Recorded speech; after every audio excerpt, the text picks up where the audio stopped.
família, tudo bem? Hoje vocês vão ter que aguentar a minha cara bonita o vídeo inteiro mesmo. Então, como vocês já devem saber, o vestibular da FAMEMA tá chegando. É daqui mais ou menos uma semana. E aproveitando esse momento e todas as dúvidas que vocês me trouxeram no Insta e no Face, eu decidi gravar esse vídeo pra explicar algumas coisas sobre o vestibular da FAMEMA. É por isso que hoje a gente vai falar sobre quais são e como são as provas da FAMEMA, os conteúdos que mais caem nessas provas e como que eu me organizei para conseguir fazer tudo a tempo.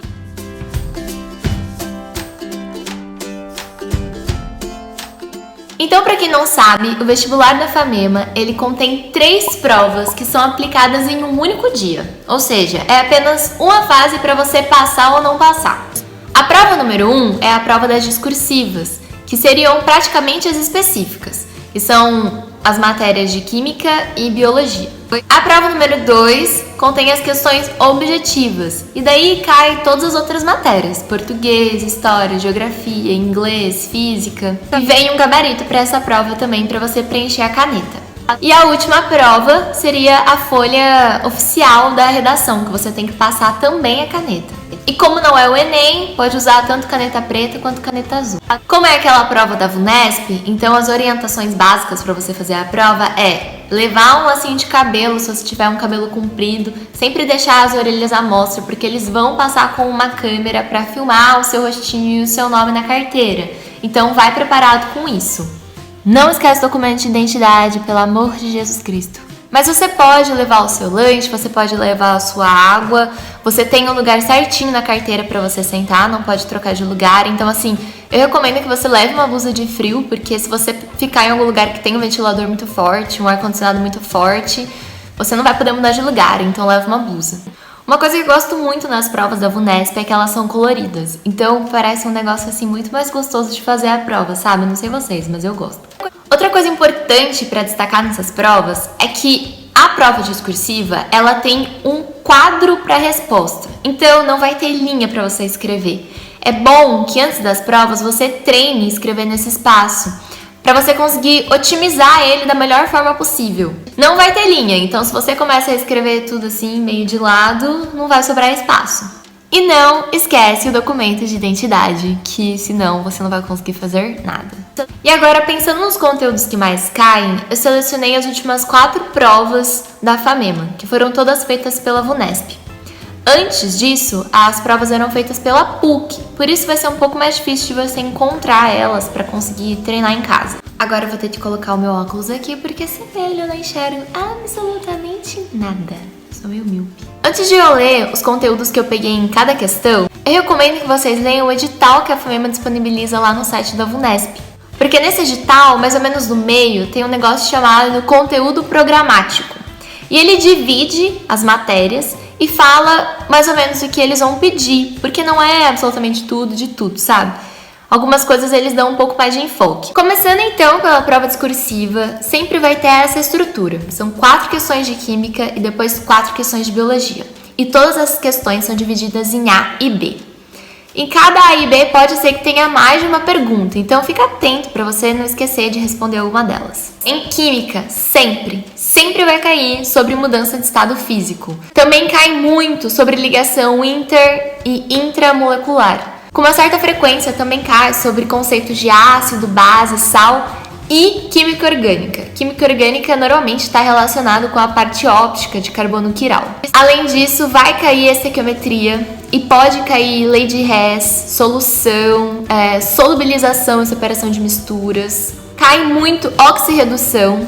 E assim, proporcionalmente, nessas últimas 4 provas, metade delas caiu sobre eletrólise, ou pilha eletrólise, e sobre os polímeros. Em Biologia, sempre vai cair alguma questão de genética, relacionado a ácido nucleico, ciclo celular, estrutura de cromossomo e lei de Mendel. Além disso, sempre vai cair uma questão de fisiologia. Caiu sobre fisiologia da gravidez, os hormônios da gravidez, fisiologia do sistema imune, do sistema nervoso, da digestão e também do sistema sensorial, que no caso eles perguntaram da orelha. Foi a primeira prova, foi muito específico. Eu lembro que eu olhei para aquilo e falei, não sei.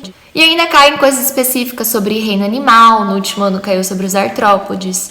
e vírus. Citologia também, sobre respiração celular e transporte ativo. A parte de ecologia também cai, pode perguntar aquelas coisas mais básicas, né? Por fim, as questões sobre biologia vegetal relacionado a semente, processo de fotossíntese, essas coisas. A prova 2, que é a prova das questões objetivas, eu percebi que ela sempre tem uma sequência definida.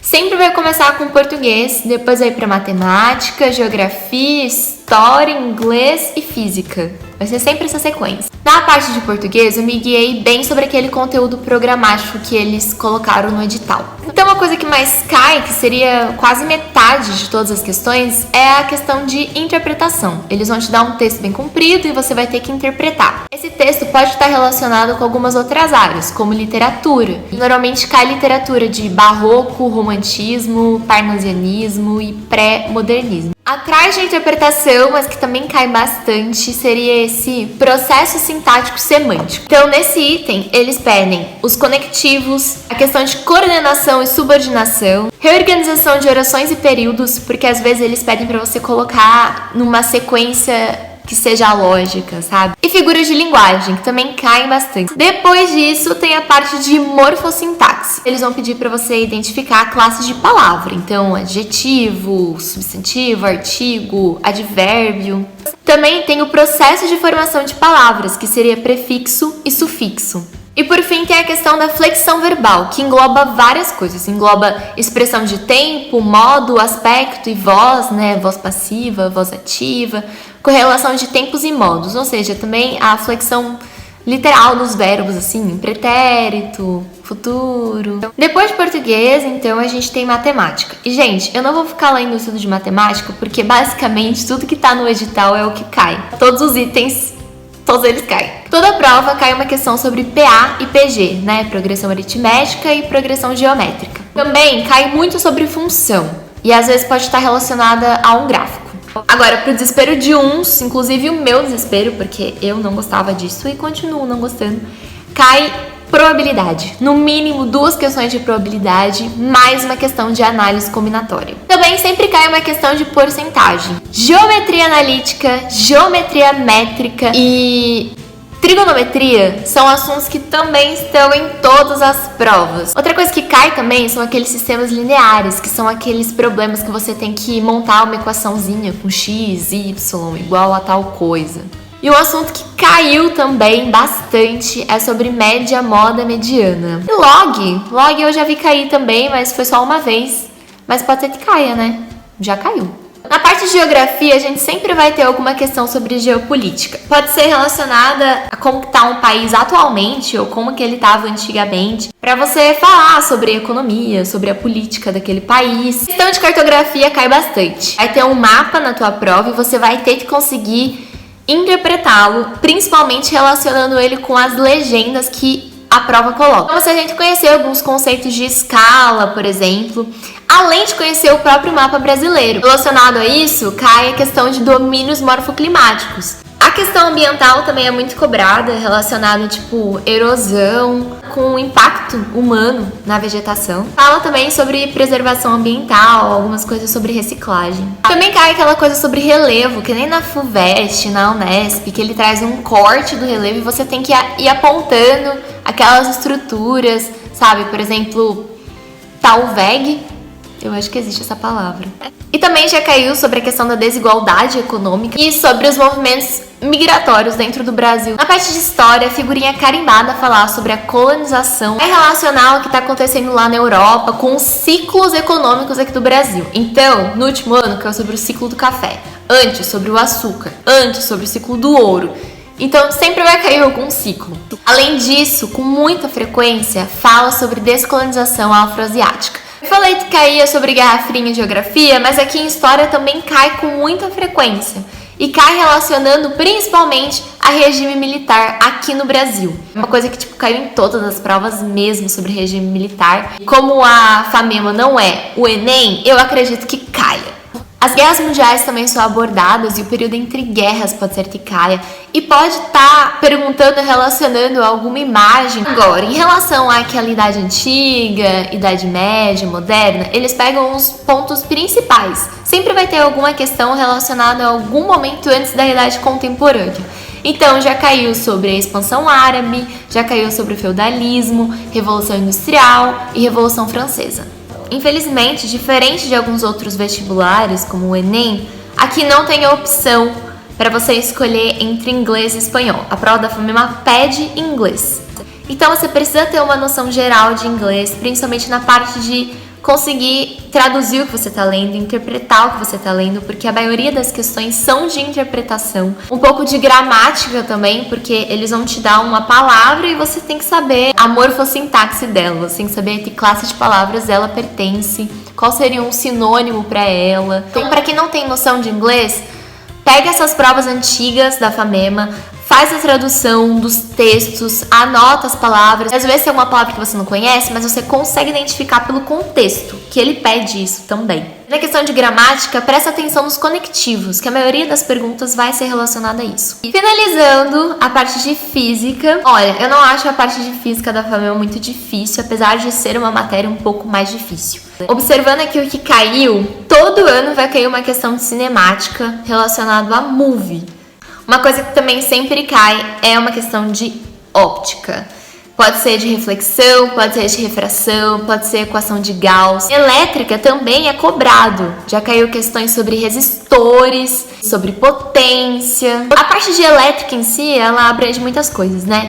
Tem a ver com eletrostática, vai ter coisa de eletromagnetismo. Outras figurinhas carimbadas nas provas de física é calorimetria e ondas. Você tem que saber relacionar amplitude, frequência, também saber algumas equações, por exemplo, de tubo, sabe? Outras coisas que já caíram, mas não em todas as provas, foram as leis de Newton, as leis de Kepler também. Já caiu sobre energia mecânica, sobre energia cinética e potencial, e gráfico de pressão e tempo. Por último, agora eu vou falar sobre a redação. A estrutura pedida pela FAMEMA é dissertação. E diferente do Enem, por exemplo, as provas elaboradas pela VUNESP não pedem uma proposta de intervenção no final. Assim, você precisa fazer a estrutura de uma dissertação certinha, porque isso é um dos itens, um dos critérios de avaliação da prova de redação, né? Estrutura, gênero, tipo de texto e coerência. Mas no final, naquela parte da conclusão, você não tem que fazer uma proposta de intervenção. Não necessariamente. O importante mesmo é você conseguir fazer uma síntese de todos os argumentos que você apresentou. Então vamos lá. Primeiro você faz a introdução do tema, depois uns 2 parágrafos de argumentação e no final você faz a síntese dos seus argumentos correlacionando com o tema. Uma coisa muito importante, tanto nessa prova como nas outras provas, é que o tema de redação tem que aparecer. As palavras que vêm lá no tema proposto têm que aparecer durante a sua redação. Então, os critérios de avaliação da redação são muito simples. Eles pedem para você não fugir do tema, para você não fugir da estrutura e também manter a questão da coesão, da modalidade, ou seja, utilizar os recursos da língua portuguesa de forma correta. Bom, agora os temas das últimas redações. A redação do ano passado foi assim: atletas transexuais devem participar de esportes competitivos sob o novo gênero? A de 2018 foi: a violência contra o professor é consequência de regras escolares impostas aos alunos de forma autoritária ou reflexo de uma sociedade violenta? A de 2017: o excesso de cirurgias plásticas em uma sociedade de padrões estéticos opressores impostos pela mídia. De 2016 foi: a leitura deve ser uma medida para a redução da pena dos presidiários? O que eu imagino é que o tema da redação sempre tem a ver com algum tema que esteve em voga no ano. Alguma coisa que foi discutida, que foi para a mídia para ser debatida de uma forma mais ampla. Enfim, esses foram os conteúdos que eu captei. Então, toda vez que eu vou fazer alguma prova que tenha redação no meio, a primeira coisa que eu faço é abrir na redação, ver o tema, ler os textos que estão ali na coletânea e escrever tudo que eu sei sobre aquele tema. Já fazer um brainstorming ali e já anotar tudo que eu sei. Mas eu não começo a escrever de primeira porque eu fico muito ansiosa, então eu começo a fazer a prova. Na prova da FAMEMA, a primeira coisa que eu fui fazer foi a prova dissertativa. Eu já dei essa dica para algumas pessoas que vieram falar comigo, mas eu vou falar agora em vídeo. Quando você entra na área da prova, lá da VUNESP, aparecem em provas e gabaritos os critérios de correção. Esses critérios de correção, eles falam o que eles aceitam e não aceitam em uma prova, o que é esperado de uma resposta. Quando eu fui fazer a prova no passado, eu olhei esses critérios de correção para corrigir uma das provas que eu tinha feito. E eu observei que a banca, ela não exige que você escreva um texto enorme, super elaborado, que você possa ser mais direto, mais incisivo na sua resposta. Outra coisa que eu tive de dica do meu antigo professor era para sublinhar qual seria a resposta objetiva. Se você escreve um pouco mais que a questão está pedindo, você depois sublinha a resposta que você sabe que ele quer. Isso facilita muito a vida de quem está corrigindo. E também facilita a sua, porque ele vê que sua resposta está certa ali e já, ok, beleza. Depois que eu fiz a prova dissertativa, eu fui fazer o rascunho da minha redação. Esse último ano eu tive muita sorte porque eu consegui já fazer um rascunho muito bom. Às vezes eu tinha uma certa dificuldade para conseguir fazer. Então esse ano eu tive sorte porque eu já conhecia o tema. Eu não sei te dizer exatamente o tempo que eu usei para cada prova, porque isso era muito relativo assim para mim. E depois que eu fiz a redação, eu fui fazer as objetivas. Eu não tive nenhuma estratégia de começar por uma matéria ou outra. Eu fui realmente fazendo na ordem. E eu tentava fazer até acertar, e se eu realmente tinha muita dificuldade, eu pulava para voltar depois. Quando eu terminei de fazer mais ou menos a prova objetiva, eu passei a minha redação a limpo. E depois eu fui olhando as outras provas para ver o que eu tinha deixado para trás. Às vezes eu deixava uma resposta meio incompleta e eu voltava lá para completar. Ou então eu não sublinhei a resposta certa e eu voltava lá para sublinhar. Ou eu não fiz uma questão do objetivo e eu voltava lá para fazer. Até acabar o tempo eu ficava tentando fazer. Então, gente, era isso que eu queria trazer pro vídeo de hoje. Ficou um pouquinho mais comprido do que eu esperava. De qualquer forma, eu desejo uma ótima prova, uma boa sorte para todo mundo que vai prestar. A prova da FAMEMA, como vocês já viram nos outros vídeos, mudou muito a minha vida. Foi um momento muito especial para mim, eu nunca vou esquecer de tudo isso. Ao longo dessa semana pré-prova, eu pretendo fazer mais vídeos para vocês conhecerem melhor a FAMEMA. Tanto um vídeo assim, que eu vou fazer um tour pelo complexo, como um vídeo falando sobre a metodologia da FAMEMA. Mas enfim, galera, eu torço muito para que dê tudo certo para vocês. Que vocês deem o melhor de vocês. E se não der certo, não desanimem, tá? Quando eu fiz a prova pela segunda vez, eu fiquei em 1000 e pouquinho. Quando eu fiz pela terceira vez, eu fiquei em 2000. E ano passado eu passei em 14º. Então, não existe, assim, um segredo mirabolante. É realmente quando for a tua hora, se você fizer a tua parte certinha de estudar, de se comprometer, de ficar com a tua cabeça tranquila, vai dar certo. Do mais, vou deixar as minhas redes sociais na parte da descrição, para que se vocês quiserem falar comigo sobre alguma coisa, eu sempre respondo todo mundo, talvez não na hora exata, mas eu sempre respondo. Compartilhe esse vídeo com quem também vai fazer a prova, para ajudar a pessoa, porque eu trouxe várias coisas aqui que se você conseguir filtrar direitinho, eu tenho certeza que vai ajudar. É isso, um grande beijo e até a próxima. Eu tô rezando por vocês, futuros calourinhos, sério, eu vou amar muito ter todos vocês.